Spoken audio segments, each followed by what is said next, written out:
The courtroom felt unnaturally still, as if the air itself had paused to listen. Attorneys shuffled papers. Jurors leaned in with quiet unease. And the judge's expression tightened the moment the prosecutor rose from her chair. No one expected what she was about to say. In a trial already overflowing with headlines, speculation, and public fascination, the announcement hit the room like a thunderclap. Victim number 3 could no longer be reached. The words echoed in a space built for order, yet instantly plunged into chaos. Reporters glanced up in disbelief. Defense attorneys exchanged quick, guarded looks. Even the judge, accustomed to storms, seemed to stiffen beneath his robe. This wasn't just a scheduling issue or a procedural snag. It was a disappearance revealed in real time in a case already charged with national scrutiny. According to prosecutors, the witness had been in communication just days earlier. Everything had been ready: testimony schedules, security protocols, cross-examination outlines, and then silence. Calls unanswered. Messages unreturned. A sudden vanishing act that no one in that room could easily explain. The prosecutor's tone was measured, but the tension in the details was unmistakable. They didn't say the word fear, but the implication lingered like a shadow stretching across the floor. Outside the courthouse, crowds had been gathering for weeks, hungry for updates, theories, and fragments of truth. But inside, in that moment, every person seemed to grasp the same unsettling possibility that the story unfolding was bigger, darker, and less predictable than they had imagined. A trial can withstand delays. It can survive rumors. But a missing witness? That threatens the very foundations of justice, injecting doubt into every corner of the proceedings. Whispers rippled through the gallery, questions no one dared voice aloud. Had the witness simply backed out? Had stress and pressure pushed them into hiding? Or was something else at play, something more unnerving and impossible to ignore? The prosecutor didn't speculate. She didn't have to. The weight of the revelation told its own story. And as the judge called an unexpected recess, leaving the courtroom suspended in shock, one truth hung heavily in the air. The disappearance was not an ending. It was an opening act. A door creaking open into deeper uncertainty. But the disappearance was only the beginning, because what surfaced next would shake the entire case. The disappearance of victim number 3 didn't just disrupt the courtroom. It fractured the fragile momentum of a trial already struggling to find its footing. What should have been a straightforward final phase of jury selection now felt like an unraveling thread, pulling the entire process into knots. The judge, who had entered the day expecting to seat the full panel, instead found himself forced to postpone the proceedings until Monday. His announcement wasn't dramatic, yet the tremor it sent through the room was unmistakable. This wasn't the quiet delay of a minor procedural hiccup. This was the justice system openly stalling, blinking in the face of a rapidly growing storm. Jurors, once stoic and attentive, now exchanged uneasy glances. A few whispered to one another, their eyes darting toward the courtroom doors as if measuring the distance to safety. One prospective juror had already sent an email asking to be removed from the panel, citing concerns about personal well-being. That phrase, simple, polite, almost bureaucratic, landed heavier than any accusation. People don't fear serving on ordinary cases. They don't ask to leave unless something inside them has cracked under pressure, and pressure there was. It simmered beneath every headline, every viral clip, every whisper on social platforms. Outside, the courthouse steps had become a living theater of speculation. On one side stood supporters insisting the entire trial was a witch hunt, a spectacle inflated by the media. On the other, crowds demanding accountability held posters, chanted slogans, and recited the allegations as though they had witnessed them firsthand. Every update fed into the frenzy. Every rumor was treated like a breadcrumb leading toward some looming truth. Inside, that chaos seeped into the selection room. Jurors were asked routine questions, but the atmosphere was anything but routine. Some froze when they recognized certain names on the questionnaire: celebrity connections. Industry figures, even politicians whose associations were being scrutinized for reasons no one fully understood. Others hesitated as they spoke, aware that anything they said might echo far beyond the courtroom walls. Trials of this magnitude don't stay small.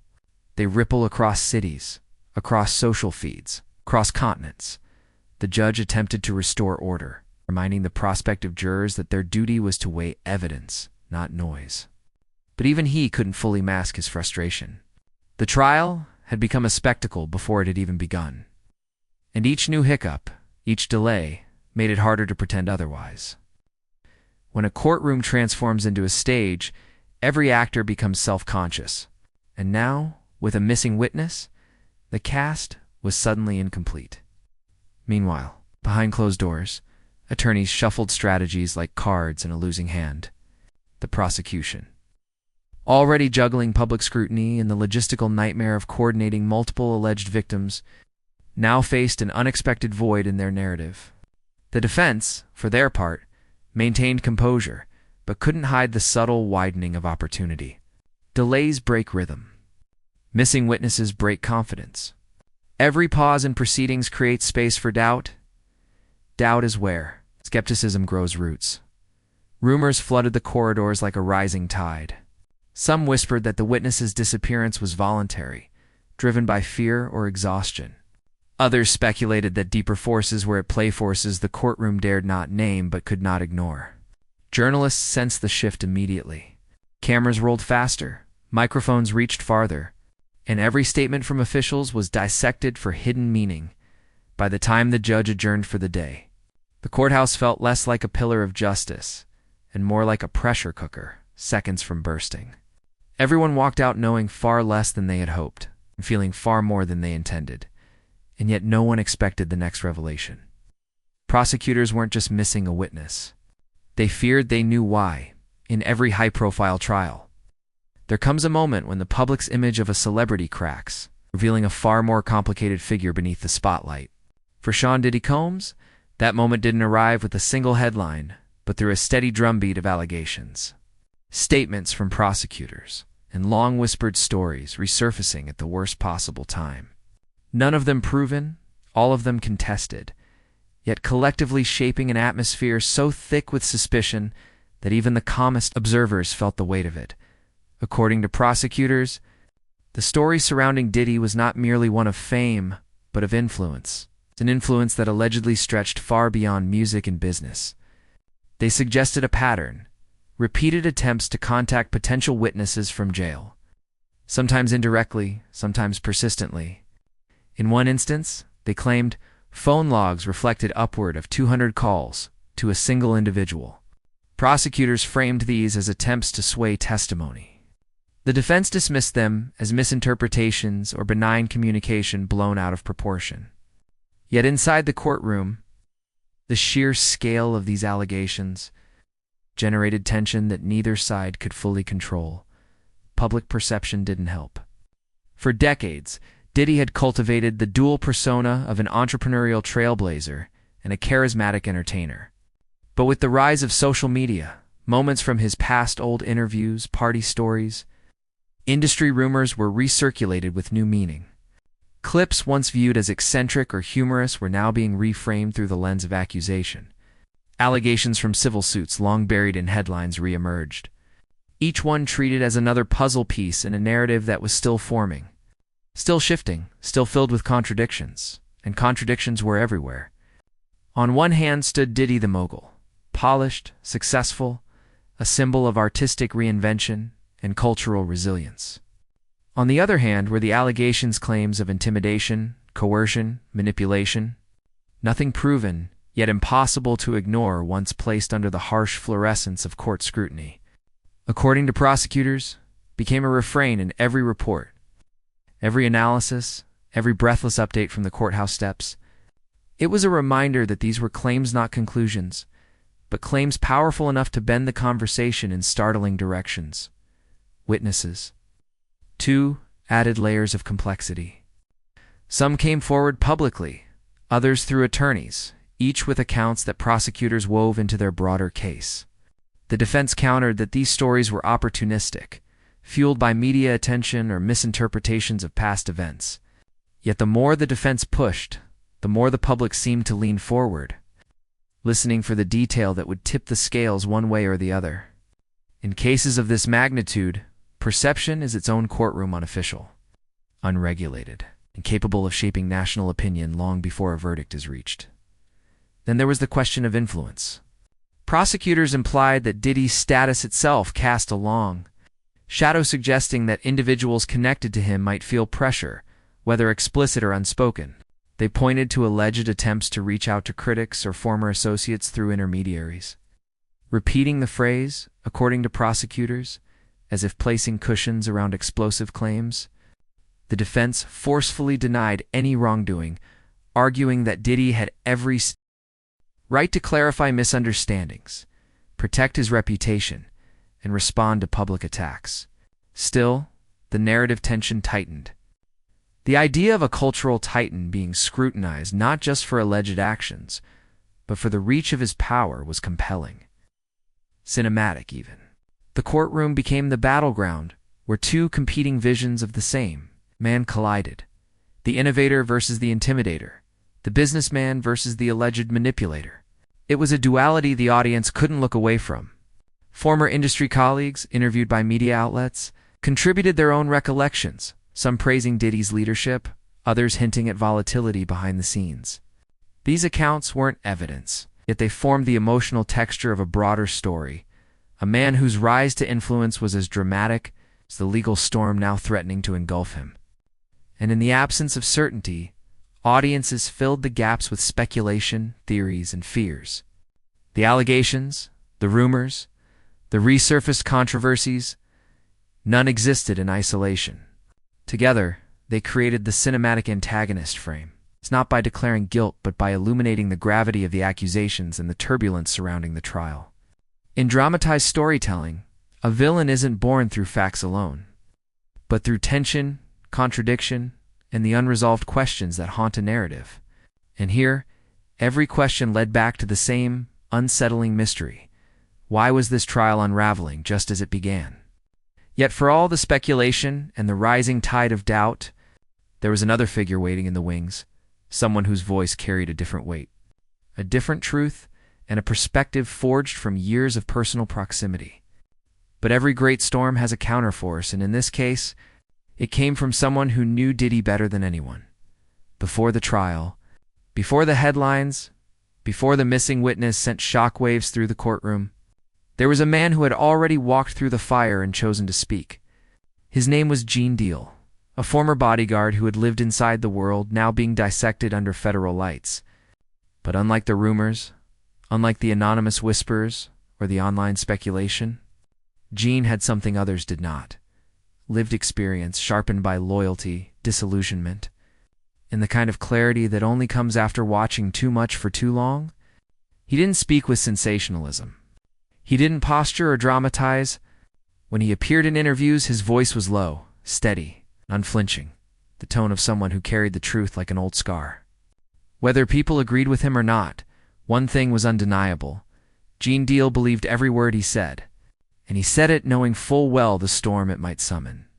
Long before his name resurfaced in connection to the trial, Gene had lived a life shaped by duty. He worked as a security professional in an industry where glamour was a facade in danger. He often lived in the spaces between flashbulbs. The music world of the 90s and 2000s, the era he navigated, was electric, unpredictable, and unforgiving. Celebrities weren't just artists. They were empires. And Gene's job was to protect the people who built them. He was good at his job, disciplined, attentive, impossible to intimidate. These traits earned him proximity to power, and proximity to power meant he saw things that never reached the public. Some of those moments were harmless. Others, according to his own accounts, left him uneasy. In interviews, he described a world where fame obscured accountability and where the lines between excess and danger blurred far too easily. Still, Gene stayed loyal. Loyalty was his code, his profession, his identity. He protected people even when they didn't protect themselves. It wasn't until years later, long after the spotlight moved on, that he began speaking about what he witnessed. Not because he sought fame, not because he wanted revenge, but because something inside him refused to stay silent. What made Gene compelling wasn't just what he said. It was what it cost him to say it. Speaking out against anyone powerful, let alone a cultural titan, is never simple. There are reactions to brace for criticism, disbelief, backlash. There are relationships that shatter and reputations that warp beneath the glare of public opinion. And yet Gene spoke anyway. Over time, he became a quiet symbol in the conversation around the case, a reminder that bravery isn't always loud, and truth doesn't always arrive with applause. Sometimes it walks in slowly, carrying years of lived memory. Sometimes it speaks only because staying silent would hurt more. Gene's accounts weren't framed as evidence. They lived in the world of personal testimony, grounded in the moments he remembers and the emotional weight he carried. He described situations that, according to him, pushed moral boundaries. Moments where he tried to intervene. Moments where he saw people drifting into danger without realizing it. Whether recounting a party atmosphere that spiraled too fast, or explaining how he once found someone he cared about in distress, his tone wasn't sensational, it was weary.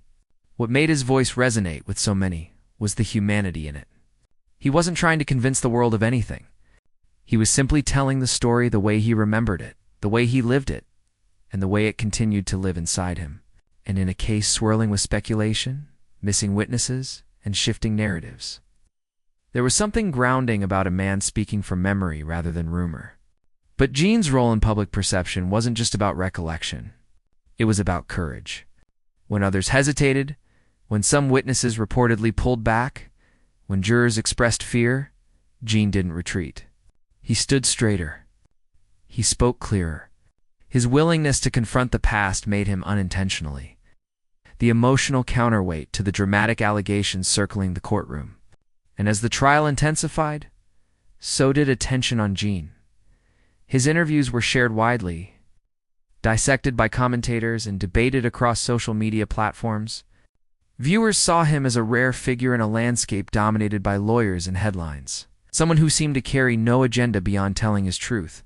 In a narrative where power and intimidation were central themes, Gene became the unexpected hero archetype, the insider who refused to bow, the man who chose integrity over silence. In cinematic storytelling, heroes aren't flawless or flashy. They're the ones who stand firm when the world shakes. And in this case, as allegations mounted and mysteries deepened, Gene's calm, grounded presence became a kind of moral anchor. Not because he declared himself one, but because the arc of the story seemed to bend toward him. He had known the world behind the curtain. He had walked through its excesses, witnessed its shadows, and emerged with stories he could never forget. And now, as the courtroom struggled to maintain order, as witnesses disappeared and tension thickened, his voice gained new relevance. People wanted to hear what he knew, what he believed, what he had decided to finally reveal. Because behind every allegation, behind every unanswered question, behind every delayed proceeding, there was a sense that someone somewhere understood the full picture, and Gene Deal, intentionally or not, was becoming that someone. So when he finally spoke, the courtroom and the internet were not ready for what he revealed next. The courthouse had always been loud on the outside chance. Cameras and crowds pressing against barricades, but now the chaos was seeping inside, tightening around the trial like a storm cloud refusing to break. What should have been a routine continuation of jury selection had transformed into a psychological maze. The missing witness had rattled everyone, but the tension escalated even further when word spread that a prospective juror had emailed the judge requesting removal. The reason? Concerns about personal well-being. It's the phrase replayed through the courtroom like a warning bell. Jurors don't ask to leave lightly. They don't bow out unless the pressure becomes so overwhelming that clarity dissolves into fear. As the judge read the request, the quiet in the room felt heavier than any gavel strike. Lawyers exchanged glances that suggested what nobody dared to say aloud. The trial was becoming bigger than the case itself. It was becoming a cultural event, unpredictable, emotional, and dangerously volatile. Outside, the media had already picked up on the cracks in the jury pool. Reporters spoke with urgency, their voices rising against the background noise of honking traffic and murmuring crowds. Panic, some called it. Fatigue, others suggested. But one thing was clear. The public was watching not just for justice, but for drama. And the drama was delivering in ways no one expected. Then came another twist, one that exploded across social media within minutes. News circulated that one of Diddy's exes, previously seen in a widely shared video tied to past allegations, now appeared pregnant. The detail wasn't part of the trial itself, yet its timing added fuel to a fire already burning out of control. Commentators questioned what it meant for the case. Tabloids speculated about emotional implications. Online audiences, always hungry for narrative layers, interpreted it as a sign, a symbol, or a complication that deepened the mystery. Hashtags surged. Threads multiplied. The trial was no longer just a legal proceeding. It had become a national conversation where every detail, no matter how tangential, was pulled into the gravitational field of speculation. Within the courthouse halls, the whispers intensified. Court staff moved with unusual urgency. Attorneys seemed perpetually mid-conversation, their faces tight and their attention fractured. Even spectators sensed the shift. This wasn't merely a trial facing delays. It was a proceeding on the brink of collapse, with tension rising faster than anyone could contain it. Journalists, always attuned to energy changes, began asking a different kind of question during breaks. Is this trial cursed? Is the pressure too high for even the legal system to handle? Will it ever truly begin? Cable networks replayed clips of the judge postponing proceedings. Analysts debated whether fear among jurors indicated something deeper, not factual evidence, but the emotional reality of a case drawing national scrutiny. Others speculated about the missing witness, connecting dots the court had not confirmed, adding to a collective sense that something unprecedented was unfolding.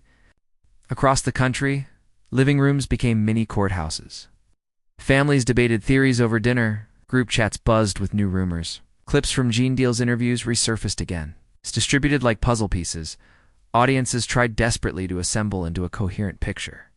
The entire situation was feeding a narrative far larger than the trial itself, a story about influence, intimidation, the unspoken question of what happens when a case grows so large that even the people closest to it begin to tremble. But inside the courtroom, the emotional center of the chaos was simpler: uncertainty. No one, not the judge, not the attorneys, not the jurors, seemed able to predict what would happen next. Each unexpected twist left them bracing for yet another. By the afternoon recess, the air felt charged, as if everyone had silently agreed that the day had delivered more than enough turmoil. Yet, something in the way the prosecutors huddled, in the way the defense stiffened, suggested that the real storm hadn't even begun. The chaos was escalating not just because of rumors or headlines, but because the threads of the case were pulling in every direction at once. Legal, emotional, social, cultural.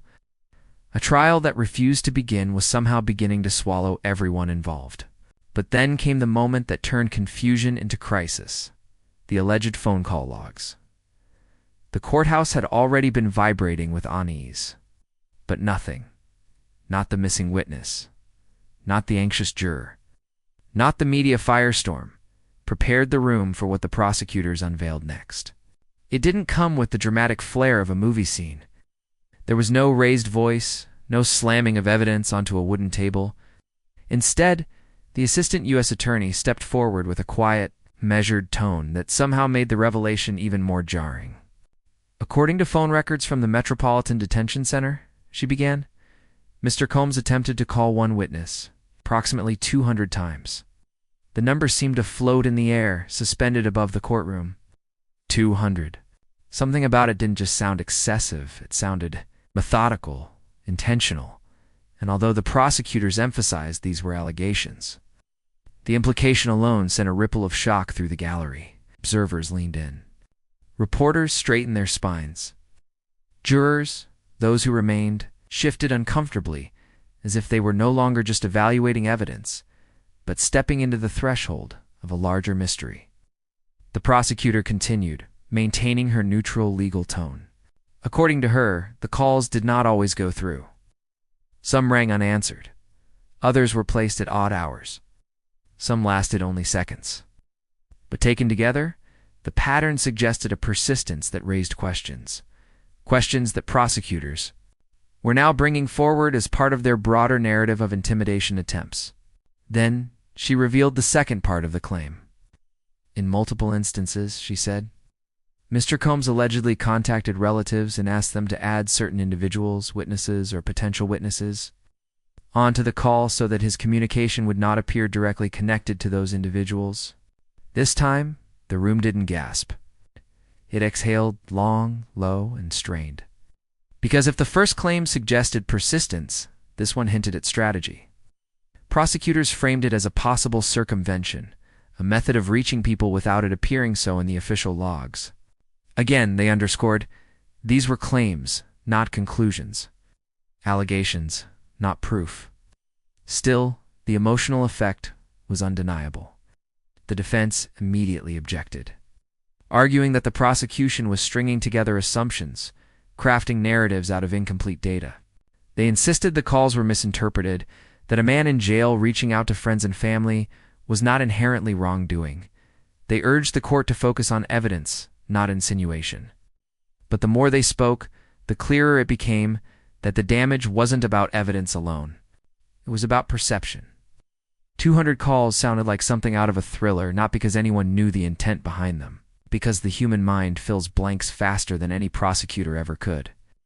And prosecutors knew it. They continued laying out the alleged pattern, moment by moment, call by call. This wasn't a dramatic revelation dumped all at once. It was a slow drip, a steady unveiling designed to create tension, to make the room feel like it was being pulled deeper into something labyrinthine and unsettling. As the details accumulated, a cinematic layer settled over the narrative. The lights in the courtroom seemed too bright. The silence felt too taut. Every breath sounded like it belonged to someone holding back a question they were afraid to ask. Prosecutors then turned to what they described as the emotional dimension of the claims. They stated that some individuals tied to the calls had expressed fear, uncertainty, or discomfort about the frequency and tone of communication. They didn't identify them by name. Court rules protected that, but their summary was enough to stir the imagination. A woman who allegedly received repeated missed calls, a former associate who reportedly told investigators he didn't know why he was being contacted, a relative who, according to prosecutors, felt pressured by the sudden influx of communication. The prosecutors didn't accuse anyone of threats. They didn't claim violence. But fear doesn't require threats. Fear grows in the space between unanswered questions and unrelenting attempts to connect. Fear thrives when someone feels watched, reached for, or pulled into something they don't understand. And the courtroom felt that fear. Even the judge, usually stoic, rubbed the bridge of his nose as he reviewed the preliminary phone data summaries. It wasn't about guilt. It wasn't about verdicts. It was about the weight of responsibility, the realization that with every new allegation, the trial grew heavier, more tangled, more precarious. On social media, the effect was immediate. Courtroom sketch artists shared their impressions. Journalists typed furiously. Influencers posted breathless reaction videos. The phrase 200 calls began trending within an hour. Some users called it desperation. Others called it manipulation. Some framed it as loneliness, a celebrity trying to maintain emotional contact while confined. But the vast majority didn't analyze. They reacted. And in modern trials, reactions move faster than reason. While the internet exploded, Gene Deal's interviews resurfaced again, now framed through the prism of the phone log revelations. Viewers recast his earlier warnings in a new symbolic light, a man who had seen the inner workings of celebrity machinery, now pointing toward a pattern that prosecutors claimed was unfolding again. Meanwhile, inside the courtroom, the tension sharpened. The prosecutor's presentation had evolved into a web, not a proven one, not a definitive one, but a web nonetheless. A network of calls, connections, relatives, and alleged intermediaries. They weren't arguing that this web proved guilt. They were arguing that the web deserved scrutiny. The defense countered fiercely. They insisted that the phone logs were being misrepresented, that the prosecution was using volume to imply intent. They reminded the court that communication alone is not a crime, that context matters, and that jail phone systems often log attempted calls, not meaningful contact. Their arguments were sharp, polished, forceful, yet the courtroom mood refused to shift. Because once a narrative takes hold, especially one as dramatic as a shadow network of communication, it becomes difficult to unhear it, difficult to unfeel it. And in that tension, the villain energy, cinematic, not accusatory, began to crystallize. Not because guilt was proven, but because stories thrive in uncertainty. And the prosecution had just added the most gripping uncertainty yet. The alleged phone log pattern didn't merely deepen the mystery.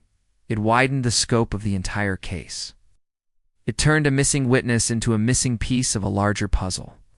It reframed jury fear, media obsession, and online speculation through a new lens, a lens that suggested the trial might not just be chaotic, but compromised.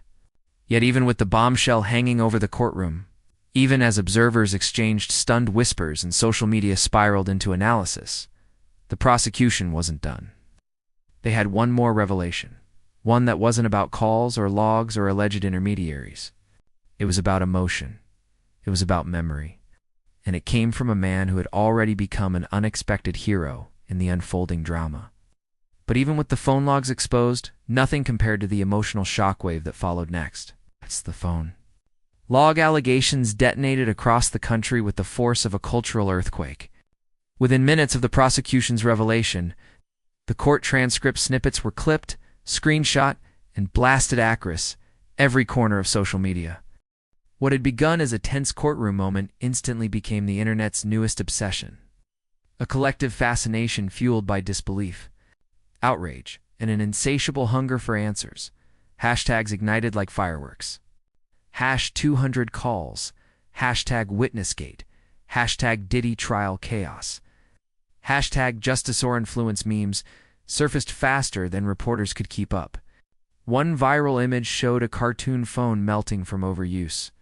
Captioned, "When your witness won't pick up the first 199 times." Another depicted a detective's corkboard covered in red string, with the words, "Diddy's alleged call network explained." Sharp, and sometimes cynical, the memes served as the digital shorthand for a nation trying to process a story that seemed to grow more labyrinthine by the hour. But beneath the humor was something heavier: confusion and fear. Millions of users questioned what the alleged calls meant. Was it harassment? Was it panic? Was it manipulation? Or was it, as defenders insisted, an attempt to stay connected with familiar voices during a period of isolation? The public didn't have answers. They only had emotion. And emotion spreads faster than facts. News networks seized the momentum, shifting their programming to emergency panels and live reactions. Legal experts filled the airwaves with commentary, their tones alternating between shocked and cautious.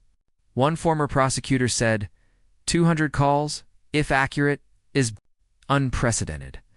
Even attempts can form a pattern." Another countered, "It's not illegal to call people. Intent matters, and we don't yet know the intent." Cable news hosts leaned into the drama. Some framed the phone logs as potentially damning. Others warned viewers to be wary of sensationalized analysis. Still, every outlet played the clip of prosecutors stating the number of attempted calls, replaying it with ominous music, dramatic pauses, or bold lower third graphics that stoked national anxiety. Then came the celebrity reactions. Because in a trial involving a cultural icon, celebrity culture naturally turns into commentary culture. Musicians weighed in cryptically on Instagram stories. Actors posted disclaimers about letting the legal process unfold, but their tone suggested disbelief. Influencers with millions of followers posted reaction videos titled, "What Did I Just Hear?" or "This Case Just Took a Dark Turn." Even comedians got involved, delivering punchlines during late-night monologues that blended humor with shock. 200 calls? That's not witness intimidation. That's customer service energy. The audience laughed. But the undertone was unmistakable. America was mesmerized by the unfolding chaos. And then there were the supporters. Fans who saw the allegations as exaggerated, unfair, or misrepresented. They flooded comment sections with counter hashtags like hashtag stand with Diddy and hashtag let the truth speak. Their posts argued that the prosecution was building a narrative from fragments, that the media was salivating over drama instead of facts, and that jail phone logs were being used to sway public opinion. The online battlefield formed instantly, supporters versus skeptics, memes versus legal threads, fear versus fascination, and standing at the center of it was the unsolved mystery of victim number 3, the missing witness whose disappearance now seemed far more ominous in light of the alleged communication patterns. Speculation spiraled. Was the witness scared? Influenced hiding? Or was the timing merely a cruel coincidence in a chaotic legal landscape? The public mood became a storm of emotion. People weren't just watching a trial, they were participating in a national phenomenon. TikTok detectives created elaborate timelines. Reddit threads grew into encyclopedias of speculation. Podcasts rushed out emergency episodes with titles like The Calls That Changed Everything. Everywhere you looked, the story had slipped beyond the courtroom's grasp. It was no longer just a legal matter. It had become a cultural event, a collective obsession. And in that obsession, something powerful emerged. People felt personally invested. They weren't just spectators. They were participants in a conversation that stretched from barbershops to boardrooms. From morning shows to midnight Twitter spaces, the emotional stakes of the trial grew, because the audience's own fears and curiosities became intertwined with it. They wanted answers. They wanted certainty. They wanted clarity in a narrative that only grew more tangled with each. New revelation. Journalists outside the courthouse captured the frenzy perfectly. One correspondent described the atmosphere as a reality show colliding with a legal reckoning. Another said, "I've covered trials for 20 years, and I've never seen public fascination hit this fever pitch before. Opening statements have even been made." Inside the courtroom, attorneys on both sides prepared for the inevitable. The public storm wasn't going away. It was growing, mutating, feeding off every new detail. And though the trial had not yet begun in earnest, the court of public opinion was already holding marathon sessions in living rooms across the country. People stared at their screens, scrolling endlessly, repeating the same haunting question: how does something like this happen? The nation wasn't just watching, it was holding its breath. And as the world reacted, one question grew louder. What happens now? When the dust finally settled, at least for the moment, something remarkable happened. The noise softened. The hashtag slowed. The courtroom quieted. And in the space between one revelation and the next, the country found itself confronting a deeper question than who called whom, or why a witness went missing, or how many delays a trial could withstand. It was the question that sits at the heart of every public reckoning. Every struggle between accusation and defense. Every story where power is placed under a microscope. What does courage look like when the world is watching? Not the cinematic kind, not the explosive heroism of action, movies or viral sound bites, but the quieter courage that takes root in ordinary people. The courage to testify. The courage to serve on a jury. The courage to speak up when it's easier to stay silent. The courage to question, to think, to look past noise and seek truth with a steady heart. Because beneath the chaos of this trial, beneath the allegations, the media storm, the vanishing witness, the phone logs, the speculation, one thread held the entire moment together, the belief that truth deserves space to breathe. Even when power stands in the way, that belief didn't belong to any one witness or attorney. It belonged to everyone watching who had ever felt overwhelmed by influence, silenced by pressure, or overshadowed by someone bigger. Louder, wealthier, or more connected. This trial became more than headlines because it echoed a universal dilemma. What happens when ordinary people confront extraordinary power? And yet, despite all the noise, there were glimmers of hope. They appeared in the determination of prosecutors insisting the process continue, in the careful decisions of judges navigating unprecedented circumstances, in the jurors who stayed despite uncertainty, in the witnesses who stepped forward despite fear, in the millions of viewers who demanded transparency instead of spectacle. The story reminded people that justice is not a perfect machine. It stutters. It stalls. It bends under pressure. But it moves because individuals decide to move with it. It is an act of collective will, not automatic function. And in the midst of confusion, something even more powerful began to emerge. A collective hunger for accountability that transcends celebrity, status, or influence. People connected to the story not because of who was on trial, but because of what was at stake: the right to speak, the right to safety, the right to fairness, the right to truth unshaped by intimidation or fame. This was not a battle between guilt and innocence. Those questions belonged to the legal system. What the public was wrestling with was bigger than that. A battle between transparency and secrecy, between intimidation and integrity, between fear and the courage to keep going. And perhaps that is why Gene Deal's story resonated. Not because he claimed to know everything, but because he represented something people rarely see up close. The kind of resilience that comes from standing up, even when you stand alone. His calm resolve became a mirror, reflecting the quiet bravery millions wish they had the strength to show. In the end, the emotional current running through the nation was not outrage alone, it was recognition. People saw pieces of their own struggles in the chaos, their own moments of being pressured, dismissed, or drowned out, their own yearning to be heard, and in that recognition, hope found a foothold. Hope that truth, however delayed, can still rise. Hope that justice, however messy, can still prevail. Hope that power, however towering, can still be questioned and must be questioned. This trial, with all its twists, became a reminder that dignity is not granted by wealth or fame. It comes from the courage to keep searching for clarity in the fog of uncertainty, to stand firm when the world around you trembles, to believe in something larger than the headlines of the moment. And though the courtroom has paused, though the nation waits for the next round of arguments, one thing has become clear: this is not just a legal proceeding. It is a cultural reckoning, a moment where truth and power collide, and something deeper emerges from the impact. The story is still unfolding. The tension remains. The questions only grow sharper with time, but the story isn't over, because the biggest revelations may still lie ahead. As we step back from the whirlwind and return to the title that brought us here, inside the Diddy trial chaos, the missing witness scandal, one truth becomes unmistakably clear. This story is far bigger than a single witness, a stack of phone logs, or a courtroom struggling to keep pace with unfolding events. It is a living, breathing moment in our culture shaped by fear, courage, power, and the relentless pursuit of truth. We followed a disappearing witness who cracked open the first layer of mystery. We watched jury members tremble under pressure.